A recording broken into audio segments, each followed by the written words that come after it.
Welcome everybody and good afternoon to everyone, and welcome to this special online event celebrating 40 years of Pope Alice.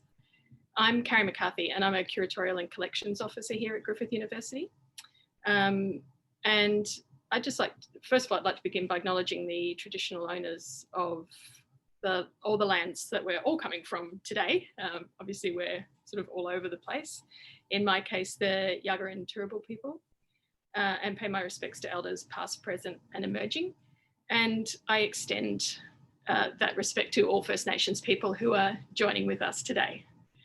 So I'm going to hand it straight over to Laini to do the honours, but just a little bit of housekeeping and to let you know how we're running today. If everyone can just make sure their microphones are muted, we're going to keep you all in the Zoom because Laini and Luke are really keen to see your faces and interact with you throughout, much as we would if this was happening in real life. And about halfway through, we'll be opening up the Zoom to questions, and my colleague Ross and I will be monitoring the gallery. And so if you just keep your microphone off, but raise your hand if you've got a question, and we'll call your name and then unmute yourself and ask the question, okay? So let's get on with it. We're really thrilled to be bringing you this in conversation event today. It's come about as a result of a special project that we've been working on with Luke to digitise his huge collection of early video works and documentary performance documentation. And we were hoping to bring you, as a culmination of that, a special screening of the works. But obviously this year that's been a little bit more tricky than we were anticipating. And so we're still kind of working through how we're going to do that for you. But in the meantime, today we've got Luke Roberts, who's an alumnus of Griffith University Art Museum, Griffith University through the Queensland College of Art. And Dr Laini Burton, who is a senior lecturer, and I have to read this bit because it's so long, senior lecturer and convener of the higher degree research programs at the Queensland College of Art, Griffith University. Okay, take it away, guys. Thank you, Carrie. I'm hoping everybody can hear me okay. All right. First, I would like to say, first and foremost, congratulations to Luke on this incredible milestone, 40 years. And I thought that we could take the approach of letting your career unfold over a range of questions. I've got a couple of questions, but I'm hoping that the answers will be rich and a little bit longer than my questions, and also that they will allow our audience, many of whom I'm sure are quite familiar with your body of work across time, to understand your motives as an artist better. So I thought I'd open with a little bit of contention, why not? And then a redemption. So I'm going to quote something. In an online article with Remix.org recently, you said, and I quote, "It's disconcerting, disappointing, and indicative of the cultural amnesia that artists endure here in Queensland, and that documentation and ephemera from this era has not been collected and published." So I wanted to go from that quote to say that I think the Griffith University Art Museum, and under the directorship of Angela Goddard and the team there, have done an incredible job of digitising the long history of Pope Alice's early video works and performance documentation. So that's what we're here to celebrate, to ensure that these ephemeral works remain accessible to future generations of artists, and of course also to recognise the significant contribution that Her Divine Holiness has made to the Australian art scene. So I'm wanting to know first, how do you feel about seeing all this come together, and what do you hope, Luke, that people will take from the archive of Pope Alice's evolution? Oh, well, thank you, Laini. You can hear me? Yes, well. It's just that I'm not coming up on screen, I don't think. But, well, of course, that statement you read out would have been made a few years ago, and there's one thing you can count on in this world, and that is change. So in some ways, that's a pivotal word for my practice, actually, because it's about the change that's going on in humanity from the beginning, whenever that was, as well as themes that remain the same. That's, of course, a big area of discussion. But I'm delighted with the support that Griffith University, Kari in particular, and Angela have given me for this project, as well as that I'm working with the State Library of Queensland. So at this stage, it's like dealing with a tsunami, you know, a backlog that wasn't, you know, sort of able to be satisfactorily dealt with earlier. So I'm dealing with an enormous amount of work that has happened over time, but you know, that's what you'd expect after 40 years. It is a significant amount of time, and I was sent a couple of the links of your earlier works, the ones you sent me, and particularly that first one. If we think about when Hope Ellis made her debut in 1980 in the Spring Hill Art Gallery there. And it's interesting to see first Pope Ellis enter as her divine holiness, and then later on you see this disrobed and very young, dashing Luke Roberts smiling away in the audience. So it's a really nice kind of round circle there. You were talking about change there, Luke, and I wanted to raise a little bit of that in terms of that earlier work there in Spring Hill Gallery, where Pope Alice presents Luke Roberts' exhibition in the Spring Hill Gallery. And the 80s, of course, it was in 1980, and the 80s were, of course, a notoriously difficult, if not quite a conservative time in Queensland. And I'm sure you would have experienced that in ways that I didn't at that time. How did Pope Alice find the politics of the early 80s in terms of navigating that space as an artist? Can you describe for our audience how those foundational years drove Pope Alice's practice? I think, given my beginnings, which prior to that as well, Catholic upbringing, conservative country Queensland, and then into Brisbane. I did work in Sydney for a year at the end of high school. I look back at that now as a blessing in many ways, because it turned me on very early to political pressures, political, well, let's say it made me, just because of the circumstances, a political animal very early on. And part of that was the way in which gay people were represented in the mainstream, thought of and spoken about.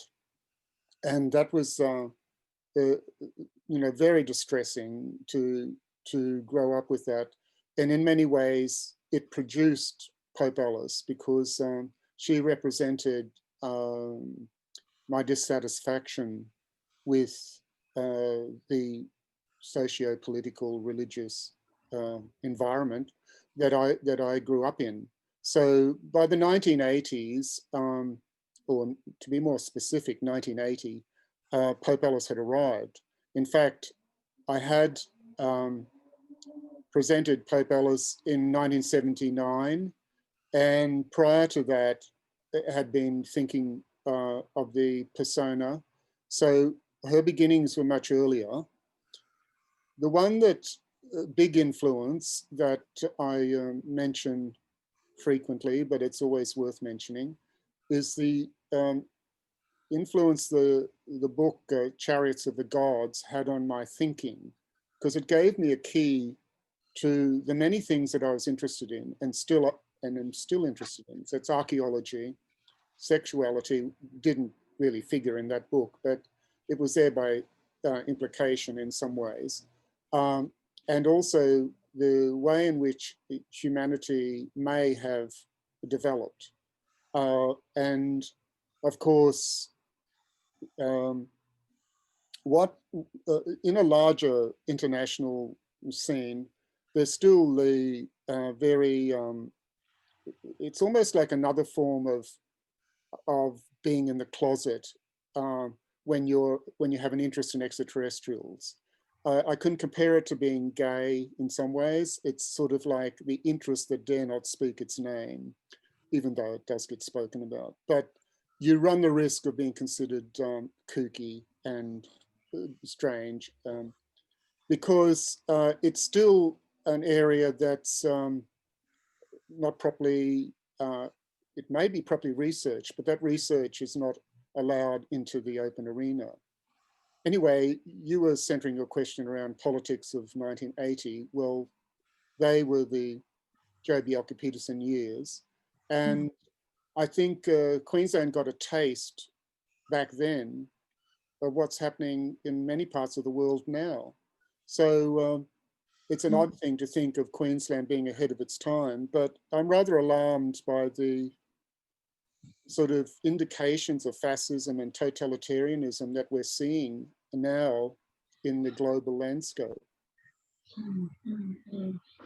Well, I think 21st century politics in most places these days are a lot more forgiving than the 1980s, thankfully. I'm wondering then what work Pope Alice has left to do in addressing some of those earlier dilemmas that she was trying to tackle at the time. Well, initially, as you would have seen in that video Pope Alice used to speak, it wasn't overtly extraterrestrial, but you will notice the particular choice of sunglasses. And I went to Europe after that. 4 years later, I was living in Europe, and I didn't present Pope Alice much then. But I may be getting off point with the question. What was the basis of the question? I was just thinking about how you're making the comparison in terms of how you think in some places it's less progressive these days, but in many places I'm sort of saying that it's actually more progressive than it was in the 80s in Queensland. And I wanted to know whether or not you thought in terms of some of those earlier political dilemmas or social and cultural dilemmas you were tackling at the time, like cultural cringe, whether or not Pope Alice had much work to do in that zone, or you felt that there was more work to do. Well, I still feel that way. I'm fascinated by the way in which what I call Pope Alice's mission to planet Earth somehow gets stronger and stronger. Now, not everyone will necessarily know what is considered Pope Alice's mission to planet Earth, but it is about awareness that we aren't alone, that we have these narratives that in many ways are very difficult to question because they're so established.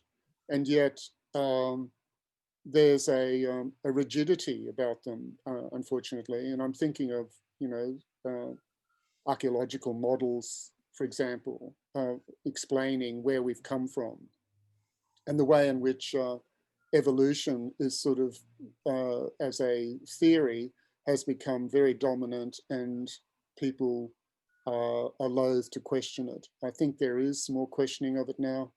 I have Pope Alice as this sort of presence to, as I mentioned, I think was in the recent blurb announcing the video, that her presence highlights those ageless questions: who are we? Where have we come from? And where are we going? And linked with that is, is there any meaning to life? Why are we here? So those questions haven't gone away. Pope Alice has morphed because at the time, 1978 was the beginning of Mardi Gras here in Australia, and Queensland seemed much further away from Sydney in those days, Brisbane did, than it does these days. Although, we're talking at a time when the borders are closed. So it's a very interesting time to be talking about this because there's certain kind of new situations that have come into play. So I find at this point in time, I would have thought that there would have been more progress in certain areas of research. However, I'm finding at the moment we're going through a time where it's difficult to speak openly about numbers of subjects. I think people are on edge in many ways. People are concerned about their health, obviously. People are concerned about where we're headed. And there's what I referred to earlier as a dominant narrative describing that. And it seems beyond questioning, and I find that of concern.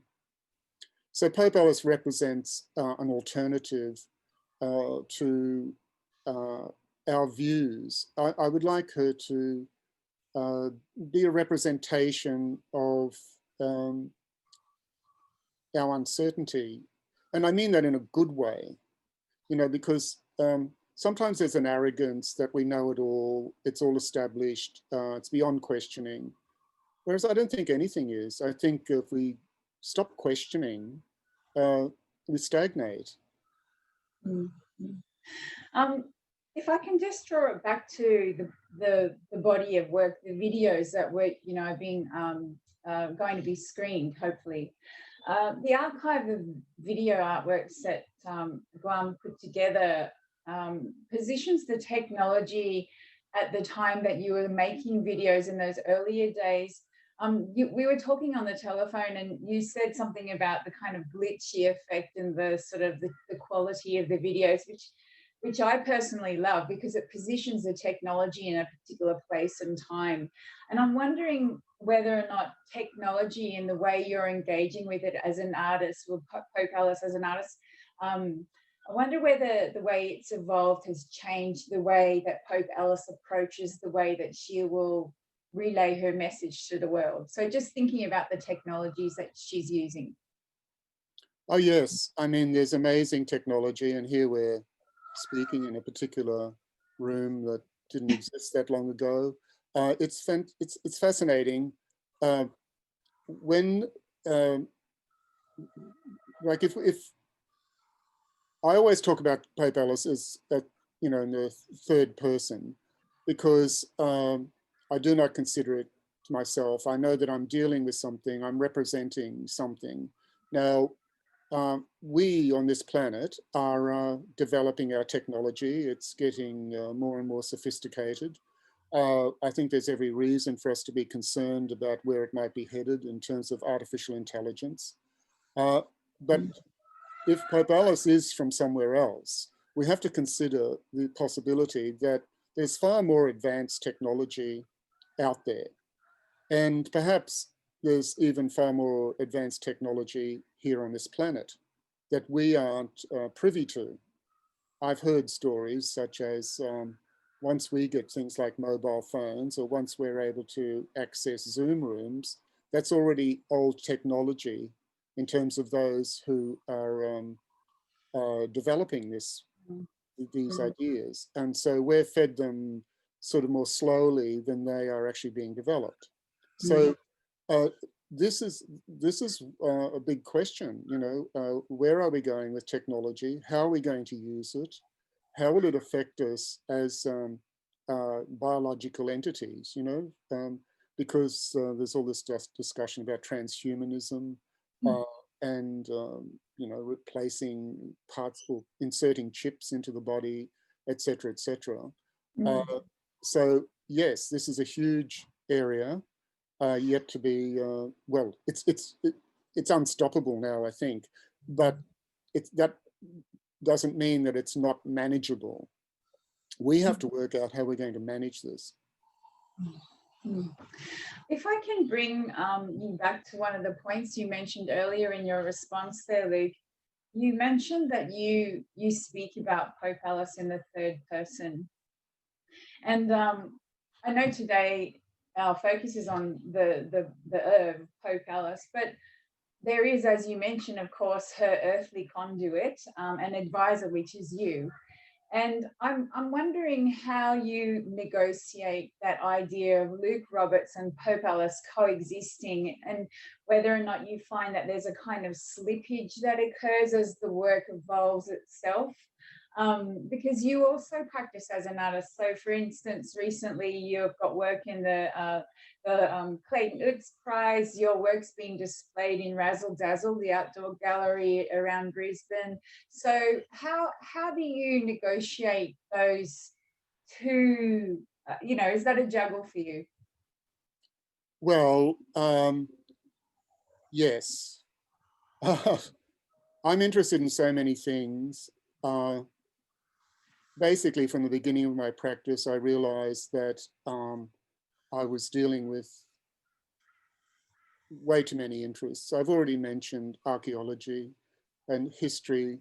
These are passions of mine, and I channel those best into Pope Alice and the Wunderkammer, or the Wunderkammern that I make, the cabinets of curiosities. They not only sort of act as arenas in which I can display some of my archaeological knowledge, but also they are arenas that I can question the viewer. What do you really know about? Are you going to believe this object is what it says it is? You know, this is what the label describes it as. Is that accurate? And when I've made these Wunderkammern, there are deliberate lies in there, and there are others that are true as far as we know. So every time we enter a museum, in some ways we're confronted by that. I think the labels are to the best of our current knowledge, and they may have to change in the future. So with my relationship with Pope Alice, I suppose because I felt so channeled, not channeled, that's the wrong word, so in a sense suppressed as a child growing up and having all these different interests. It's a sense of having multiple personalities. I believe we all do. I believe we're all multifaceted, and there's much of each of us that goes unexpressed. I'm doing my best in whatever way I can to express those aspects of myself that I would like to be able to experience. And sometimes that's overwhelming, it's quite overwhelming. And Pope Alice is definitely the biggest creation in that regard, because I can't really know what it's like to be an extraterrestrial. I can only imagine it. So I'm always reimagining Pope Alice anyway, because I'm always upgrading the information. And as I was alluding to earlier, she started out speaking, and in recent times, mostly over the last, at least the last 20 more years, does not speak. Not really. And I know of your interest in carnival and masking and persona. As we know, the word persona comes from mask. That's right. And that's taken on a whole new set of implications now. And so I'm constantly questioning and researching and developing. Who knows where Pope Alice may go in terms of technology. She may become some cyber space. You know, how long am I going to present Pope Alice personally, physically? And is there some way of developing it further? I've always wanted to make bigger films than I have. And most of the films I've made have been performance documents, but not completely. And that's a big area, which is going to go into holographic territory, or already is. Who knows where film is headed? But yes, Pope Alice is a wonderful vehicle to keep working with current technological, archaeological developments, and as we open up to the rest of the universe, because I'm quite convinced we aren't alone, and there's so many extraordinary stories that people, of personal experiences that people had. They can't all be crazy and mad. Some of those must be real. In fact, I say that all the religions have been developed because of contact with extraterrestrials, mistaken for gods. Oh, yes, yes. Actually, I did have a question about religion, but I know it can be overplayed in your practice. You know, the name Pope Alice invokes Catholicism, of course, and it's well documented that that's a part of your history. And she operates as a kind of a sovereign entity that extends, as you've said, beyond religion and beyond earthly pursuits. There are quite direct references to Catholicism in your earlier works, but it's interesting how you mention that the masking. So I was thinking about, I'm shifting my question here, but I was thinking about that first 1980 video where you wear the Venetian, it's like a Venetian diaphanous veil. And you and I bonded, I think it was in 2019, we were sitting together at a dinner and we bonded over our mutual love of this one obscure painting with these Venetian carnival masks. And I was thinking as I was going through your body of work, Pope Alice is way ahead of her time, wearing masks because now she's like the safest extraterrestrial on planet Earth at the moment, because there's no way you're going to catch anything with those fabulous masks. And as I was watching these videos, I noticed in that 1980 video, Pope Alice comes out and she addresses the audience. Then in the visitation, you can see the face is completely veiled. And there's this an interchange with an onlooker. But then a couple of years ago, I went to a performance where Pope Alice was blessing me. So I'm blessed, thank you. And there were no words. So I'm wondering whether or not, why the retraction of the verbal and into the gestural? Why has that evolved? I think because Pope Alice has too much to say, and it's difficult because of the sensitive nature of what she might have to say. I think it's best to not get caught up in that kind of engagement. Originally, I used to call her the Catholic backlash to Dame Edna Everage. I was a big fan of Barry Humphries and Edna Everage, and he also had contact with, he started out, well, he still paints very conservative paintings, but he used to do these strange Dadaistic installations in the early years in Melbourne. You know, and they always had this humorous edge. And I think humor is important.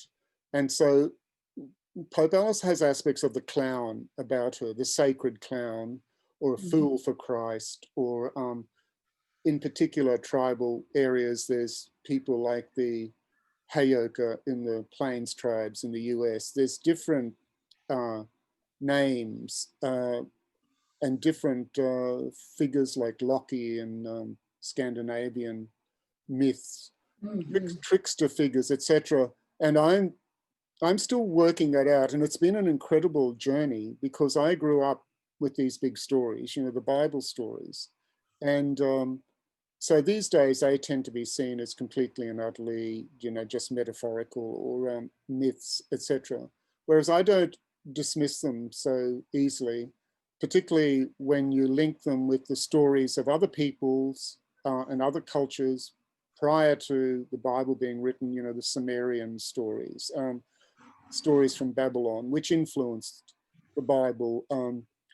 And then, you know, tribal stories here in Australia, there's linkages of people having contact and, you know, there's a great deal of wisdom involved. There's a great deal of bloodshed too. Of course, there's, you know, there's a horror stories connected with them, but there's something there about our beginnings. And as I said before, you know, where have we come from? Where are we going? Now, I don't think we're going to find those answers for a very long time, but I feel now that we're getting some very interesting clues. Luke, you were talking about mask and masquerade, and I just wanted to link that to what some of the things you were talking about just there as the clown. There's a Russian literary theorist, Mikhail Bakhtin, and he writes about masquerade and carnival and symbolic inversion and the topsy-turvy world. And in that space is the clown and the jester and all those sorts of things. But one of the things that Bakhtin writes about is the essential notion of humor and laughter and play as an essential part of ritual. And I see that Pope Alice brings ritual to the performance, to the video works, but it's often presented in a kind of fairly serious format. But would you say that Pope Alice actually indulges in this whole idea of humor and play? Because there is some of the early video works, people, it really invokes smiles and laughter, and curious onlookers just sort of sit back and smile. So how do you respond to that?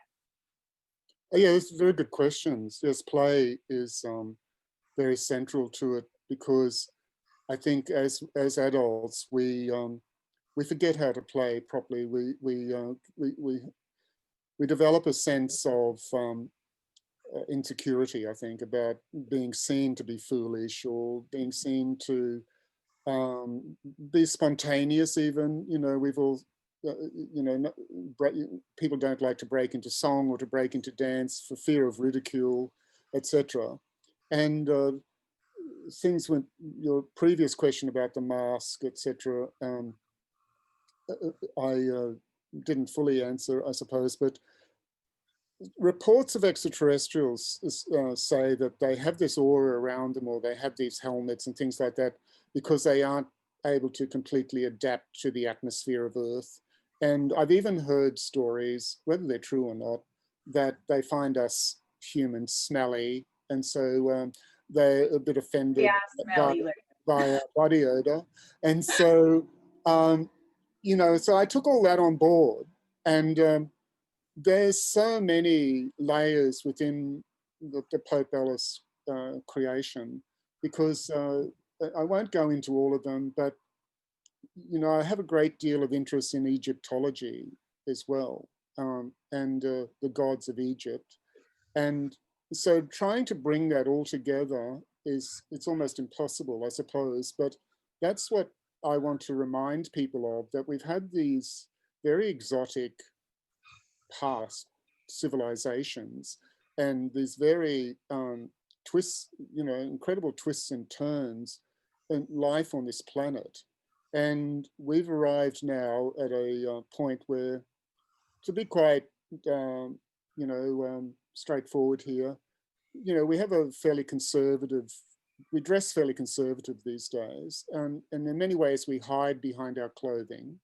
There's been many cultures where they've been nude, and happily so, and others who've been elaborately dressed, or the rich, I suppose, mostly. But I've always interested in the role costume and clothing plays, and the way that it, you know, it's theatrical, it's performative, or it is impressive. You know, I grew up with the very old Latin masses and the rituals, which were Catholic rituals, and were much more elaborate. And I loved all that. And I loved the fact that even in central Queensland, way out there, you know, in the middle of nowhere, I had this connection with this extraordinary ancient history of Rome and the Vatican. And whilst we had, you know, and this is one accusation, of course, that Protestants have always leveled at Catholics, is that no matter who's in government in the country, Catholics have this loyalty to this distant, you know, potentate in Rome, this you know, this figure. I think it's not as strong as it used to be. But I grew up with the end of that, where there was in Australia, there was a definite sense if you were Catholic or you were Protestant here. It's more multicultural now, as we know. Thank goodness. Yes. I mean, you and I could sit down and have another 3-hour chat about fashion and masks, Luke, but because I'm currently writing about that quite a lot. But I have hogged you long enough, and I have many more questions, but I think it's time for us to open it up to our guests who've come to ask you their own questions today. So if we could, Harry and Ross, if we could move on to our questions. So if you have a question, please just place your hand up. I'm not sure if I can see that. Or we have a moderator. We've got a secret moderator. I'm watching everyone. Okay. Feel free to come forth. Wave away. Troy Anthony, you look like you want to ask a question. Would you like to ask a question, Troy? No. You're just looking very eager there. So do we have any questions from... Oh, Troy just went off mute. I think he definitely has a question. Yeah. No. All right. Do we have any audience? I have a question. This is Faramas talking. Hi. Hello. Oh, hi. Hi, how you doing? Luke, thank you so much for your time. Really appreciate it. I really enjoy your talk. You mentioned something about you made films in the past, and you want to modify to something or make a new film. Can you tell us a bit more about that plan and that artwork you're trying to create? I'm interested, as you already know. I'm a documentarian, so I'm very interested to know what's your plan and what you're trying to create. Well, it's not just one film, so it would be required to discuss which one is the best one to go forward with. I think a documentary on Pope Alice bringing together her history might be of interest to some people, and bringing it in terms of current developments in the planet, technology, many of the things we've discussed today. But then, as Laini pointed out, there's just each area you could concentrate on as a separate point of interest. I have this idea of doing a film about myself and Pope Alice as two people that have come together. It's almost like, how did we meet and where are we going and what's happened, and me speaking as though I'm her manager and talking about the different places we've been around the world. That kind of film. So initially documentaries is what I'm referring to, accompanied by particular music, because that's another aspect I find in my life. There are songs that have very particular meaning because they seem to sum up, and we all have this, I'm sure, it's just natural, but using music in a very particular way to tell the story as well. So, and then from that point, I've often thought of how to do a stage production around Pope Alice's story. And that would also, even though stage and screen are different, but we've all seen examples of how there's been that segue from screen to stage, or actually from stage to screen, like the Rocky Horror Show, or from screen to stage, like The Producers. So sometimes films are made into stage shows. But I think telling Pope Alice's story, so, using as much as possible serious archaeological research.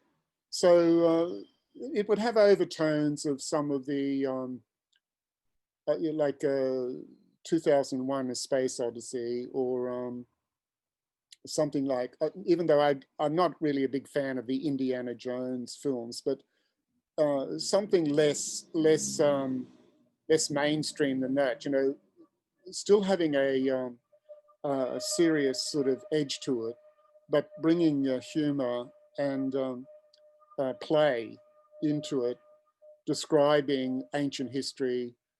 So and also with different people around the world incorporating those stories. So this visitor to planet Earth, maybe Pope Alice doing it the other way around, where she goes around the world and sees the world in a very different way to how we see it.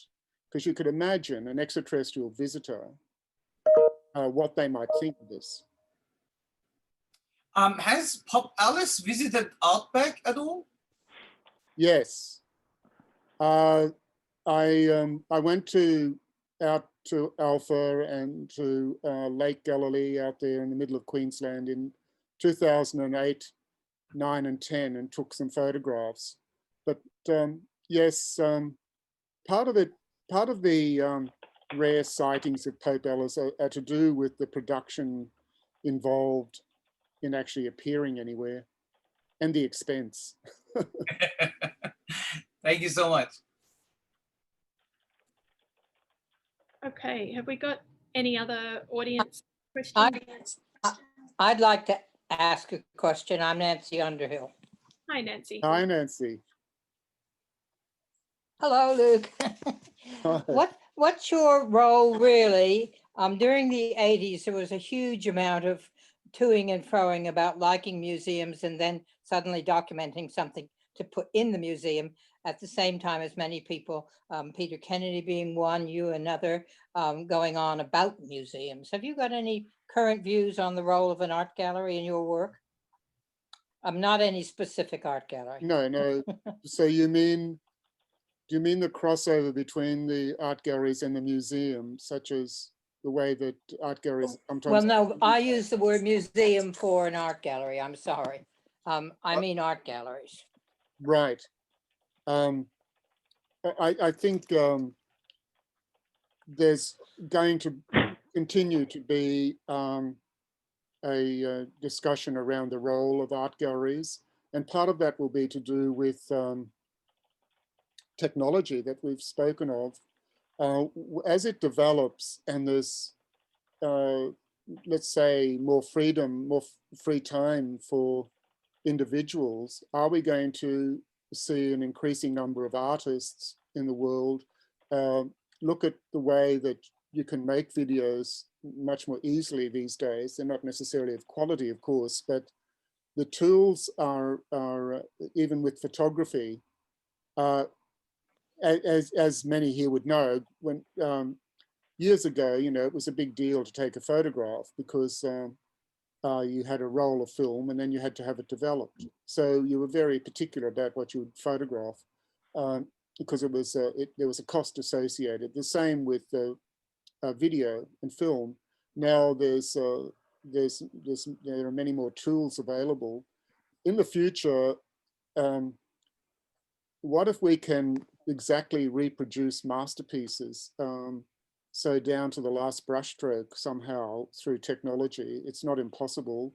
It's even to some degree possible now. Does the rare object,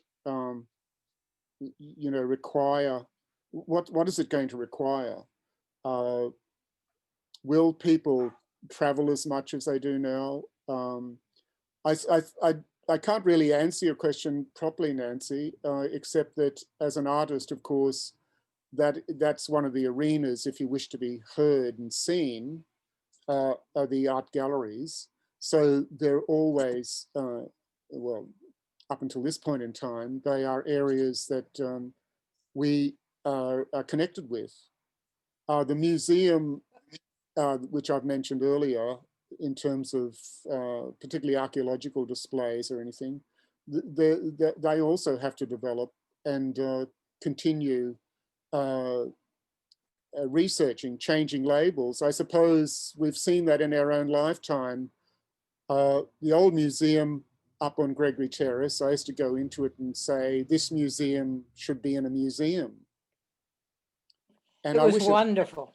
Yes, I wish it had been kept the way it was, although Indigenous people would probably not agree with me. But I thought as an imperialist sort of parochial, or a parochial version of an imperialist Victorian museum, it had some fascinating aspects to it because it was just overwhelming. And there were probably things on show that were secret sacred. So I'm not talking about them being kept. And then some of the dioramas were not appreciated. But as a general museum, I thought the building and everything was a magical experience. But Pope Alice was one of the things that, or the persona that began to question the validity of just showing in an art gallery. That was certainly, from my point of view, one of the things that Pope Alice was throwing out to the Oh public yeah, to consider. I can see what you mean now. Yes, definitely sort of being more engaging by being outside the arena. Yes, appearing in different at different events in different spaces. Yes, I haven't studied Ava and Adele. I met them. I've got a photograph of Pope Alice with them in New York. They were the German couple that considered themselves museum. Yeah. As I say, I haven't studied enough, but I probably have quite a lot in common with them in regards to considering, they call themselves, or made statements like, we are museum. And so there's an aspect of that about Pope Alice, that wherever she is, there is the museum, there is art, there is a presence that you know, doesn't have all the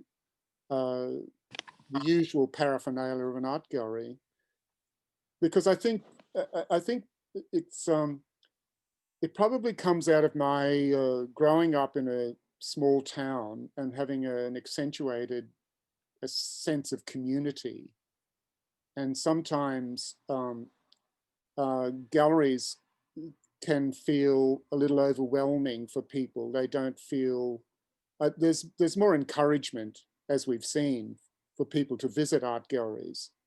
But I'm interested in the idea of what is culture and what is influencing us on a day-to-day basis.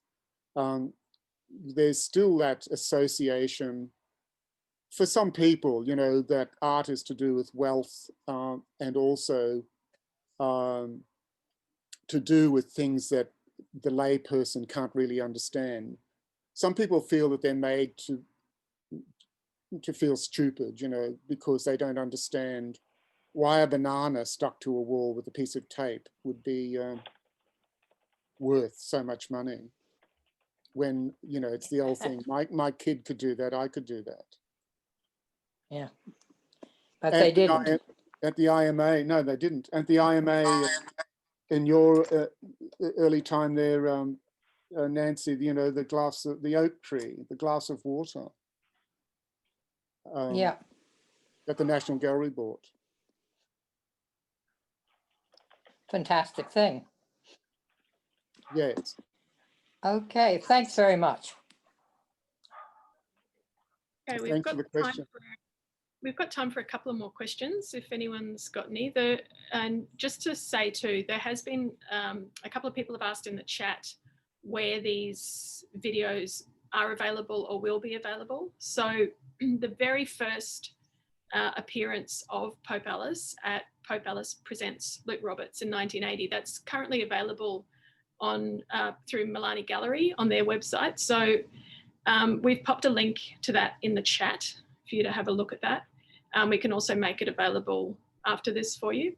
And where, in terms of the videos that and early performance documentation that we've been digitising, that will be available soon. We're just working through the best format, given that we, you know, haven't been able to do the screening, just the best format to be able to allow people to see these works and, you know, in a way that will do them justice. So we will keep you posted. But if you want to email the Art Museum, we can certainly keep in contact with you and let you know.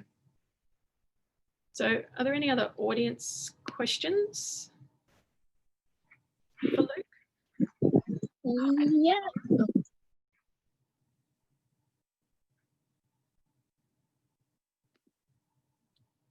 Was that a question? Is there a question there? I didn't hear it. No. I think it might have been an accidental unmute. I think someone else was speaking, but I had a little question about for you, Luke. What sort of area do you think Pope Alice takes up in queer spaces, or should do in the current narrative that we have now? Because I became aware of her in sort of like the Alice Jitterbug pictures. How do you think she's translated as, like, one of her lives, I guess, was as a queer icon? How do you think that factors into narratives we have now about queerness and feminism in current art spaces, but also cultural spaces? Oh yeah, well, a good question that I'm not sure if I could answer properly. One thing about Pope Alice is that she's a otherness, not beyond otherness, but being non-human. There's a particular role that she fulfills, or a particular otherness about it. So in terms of queerness, there's, you know, at this stage, a separate space for her, I guess. And in terms of the general view these days, I as an older person, I feel that to some degree, I have lost contact with what, because I'm not young, I can't actually fully appreciate what it would be like for a younger queer person these days to what a younger person has to negotiate with and deal with. And each generation creates its own language and its own perspectives. And so I feel that I'm part of a tradition, but I don't pretend to be able to, you know, because it's an area of research, isn't it? Perhaps you are researching it as well. And so I feel that I haven't completely kept pace with all the intricacies of it, because there is a situation now where it's become much more political, especially with transgender issues. And there's a dynamic in the world, or there's a division even that's seems to be appearing, because I know that there are people who are very much using it to try and divide communities and to use it. It's a new form of transphobia, a new form of homophobia. And basically, Lauren, I am in the midst of trying to understand it. So you'll have to forgive me, because it's one of the areas which requires a great deal more research Of course. than I've done at the moment to be able to answer that properly. But it's one reason that I'm able to stand back from Pope Alice and observe. But at the same time, I don't feel that I can impose any particular great insight right now, other than what I've already said. Yeah. That question just came up. I totally understand what you were saying, but I think it's interesting because she was quite ahead of her time. Like, I know a lot of young queer people who really connect with the otherness and being post-gender as something, and it's almost amazing that she fits quite well into the narrative a lot of people have now. Yes, it is my understanding that within younger generations, there's much more acceptance of transgender and homosexuality. That there's and there has been a lot of film and television shows. There has been a lot of characters, you know, very different to the way that I grew up. And I suppose the Pope Alice mission to planet Earth, as I alluded to earlier, is to let everyone be themselves, you know, and to fully express, you know, for us to fully express our individuality and our personality. Obviously, that has to be within I'm not referring to pedophiles or serial killers here. I'm hoping that through self-expression, we can actually allow people to not develop in those psychopathic ways. Yeah, I don't know what else to add to that, but I'm pleased you've asked it, because it's given me something more to think about in terms of clearly articulating where Pope Alice is these days. No, thank you so much. Thanks, Lauren. Okay, are there any other questions for Luke?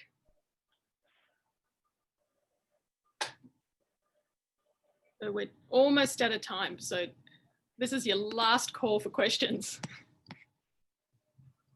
Luke, is there a gospel according to Alice? Well, yes, in a sense. I haven't, I used to have the little white book, which was a little photocopied book launched at the IMA in the 90s, just a series of sayings. But basically, Pope Alice claims that Alice in Wonderland is really ripped off her story. So if you put Pope Alice in the sort of role of Alice Liddell in that story, and her journey, not through a rabbit hole, but through a black hole to Earth, then you get a bit of an idea of how she sees humans. So it's a surreal sort of journey. But if I were to do it, and it's linked to Faramar's question, I suppose, I'd like to do Pope Alice in Wonderland as a story, Pope Alice in Gone Wonderland. The Pope Alice claims that Alice Springs is named after her. That's where she hit the earth, you know. Pope Alice Springs into Wonderland, or Pope Alice Springs into Gone Wonderland. And so it's that ancient connection of having been here, as she claims, for so many thousands of years. What was the earth like then? That would be a good angle for a story, I think, with a book, but otherwise no real gospel. The Chariots of the Gods has a subtitle, Was God an Astronaut? So that's something along the lines of what her epistles, her stories might be if they were to be written down. They're a surreal journey, but life is surreal, basically. And I think we need to open ourselves up much more to the magic of life, and to use that word we talked about earlier, to be more playful. That's a kind of example that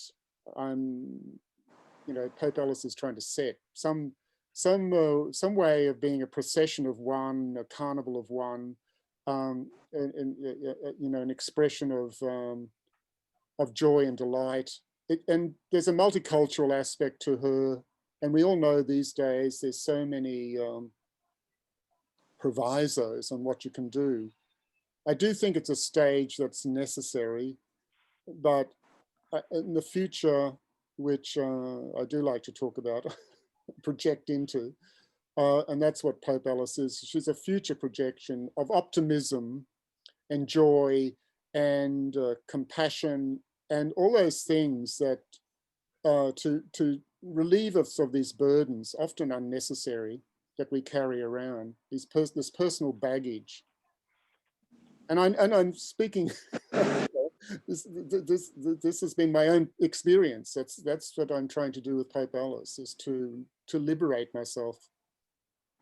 So I imagine AI will enable immortality for Alice? Well, this is another interesting thing, isn't it? It'll enable immortality for all of us. I mean, I do think that through advanced medical science, old age is a disease. So Pope Alice claims to be thousands of years old. And I understand, if one can believe what reports you get about certain other planets, that, and even the Bible, once again, talks about Methuselah and such living to be 800 years old. And some people say that that was a reality back then. You could. Old age is a disease that can be switched off. I'm quite sure about that. And let's see, I mean, we're advancing rapidly now. The singularity is something that I haven't heard spoken about for a while, but it's this idea that technology is so rapidly advancing, we won't be able to measure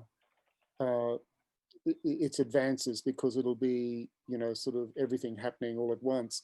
That can be quite scary as an idea, because if we as humans lose control, then we'll be enslaved by technology. So are we going to be enslaved by it, or are we going to be liberated by it?